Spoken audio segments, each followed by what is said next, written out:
الفيديو ديال اليوم ان شاء الله غنشوفوا فيه انواع متابعين الانمي في المغرب. النوع اللي كيطلع على بنادم في التعليقات الصاد واش باقيين كتفرجوا في الرسوم ديال الشينوا، باقي ما بتيروش عقلكم. هاد البراش اصاحبي لسرو كيبقى ينوع في التعليق حتى كيوصل داكشي اللي بغا، فاش غيرد عليه شي واحد من دوك المتعصبين اللي ما كيحملوش تسب لهم الانمي، بالاخص الا جبتي ون بيس ولا اتاك ناري غتسمع جميع انواع السب. النوع الحراق، هاد النوع شحال من كرو كيكون قاري اغلبيه المانكات والمانوات، كتكون حاط شي بوست على شي انمي حتى كيبدا يخرج داكشي اللي مخبيه في قلبه، ولا فتي تسبيتيه كيزيد يعطيك. دابا راه فين ما خرج شي انمي جديد كلشي كيبقى يهضر عليه ويحرق في الحلقات، ولا صعيب تفانتيهم. ولكن خلينا نكونوا متفقين، الحلاوه تاع الحرق ما كتحس بها حتى كتكون انت اللي كتحرق، بالاخص مع شي واحد كتعرفو العافيه كتنوض. النوع اللي كيتفرج في انميات الايتشي وما جا وراها ناري، وتفوت تدخل وتبدا تفرج في التصنيفات والحبس اللي باقي خرجتي، كدوز من هذا لهذا كتدخل في واحد الدوامه صعيب بزاف باش تخرج منها.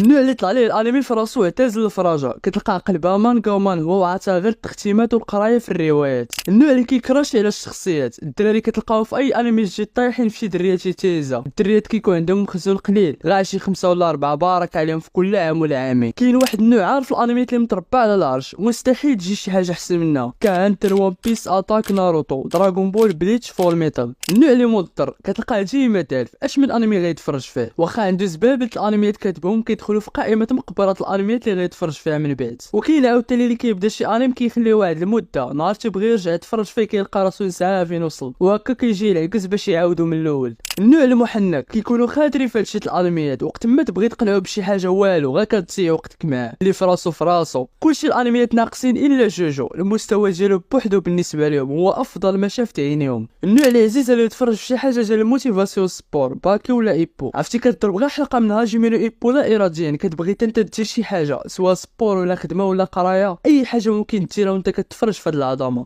النوع ديال الملخصات، واحد الفئه كتعطي قتل الملخصات ديال دوك المصريين، كيبقاو يزربوا في الهضره تقول كيسرطوها، والاغلبيه من هادو اللي كيكونوا كيتفرجوا في الملخصات براش وهي اللعبه ديال الانمي. كاين غير اللي كيتفرج وصافي ما كيفرقش بين الرسوم الجابون والامريكان، وباش كيهربونا الملخصين كيحطوا شي عناوين للخرط المنخر وما عندهاش علاقه بالانمي. وكاين واحد هو اللي حاكمه في هادشي الملخصات، الفانز المسالمين، الفانز الدروج ديال هاد الانميات العظيمه، فيلاند ساغا، بلاك لوفر، بليتش، كونان، هانتر، ديت نوت، وبزاف الانميات الناضيه. الناس اللي عمرها دارهم كارمين وداخلين سوق راسهم، لا بمقارنات ولا هذا احسن من هذا، اما كاين غير الفرجه والاستمتاع. نوع المانهوات الرومانسيه ناري ما يمكنش على هذا النوع، اغلبيتهم دريات كيكونوا مبنيين بالرومانسيه وعلاقات الغراميه في المانهوات، وهو بصراحه بعض المرات كيطلعوا عليه في فيسبوك داكشي زائد 18 عزيز عليهم. والمشكله كيجروا راسهم فاهمين في اي حاجه وكيتنمروا على الدراري، ماشي كلشي ولكن الاغلبيه. اخويا هذا النوع كيخلع. النوع اللي ما كيعجبوش الانميات اللي كتعجب الناس وكيكون عنده ذوق خاص به، مستحيل تفهم هذا النوع ولا تتفق معاه في شي حاجه. داكشي الناضي عنده ناقص وداكشي اللي ناقص عنده ناضي. فوز تختيم، هي ما فاش كان الشغف كنت عاطيها غير التختيمات، واي انمي كنتفرج فيه كنكملو واخا ما كيعجبنيش، وتبعت حتى الانميات الرومانسيه والعياذ بالله غير على قبل باش نطلع السكور. صحاب المقارنات هما اسوأ فئه حاليا في هاد السوشيال ميديا، كلشي كيقارنوا، حتى من كواري الدريات كيديروا لهم مقارنه، شي حاجه سميتها اذواق تختلف ما كايناش عندهم. ختامها مسك بالنوع اللي ما مسوق حتى حاجه، لا بمقارنات ولا هذا احسن من هذا، عزيز عليه اغلب التصنيفات، وسبليه في الانمي المفضل عنده تتعيه والو كاع ما غيديها فيك، ماشي غير في الانمي، سيريات، كره، اي حاجه كيتفرج فيها غير باش يدوز الوقت. هادو كانوا اغلب التصنيفات متابعين الانمي، خليو لي في التعليقات اش من نوع نتوما،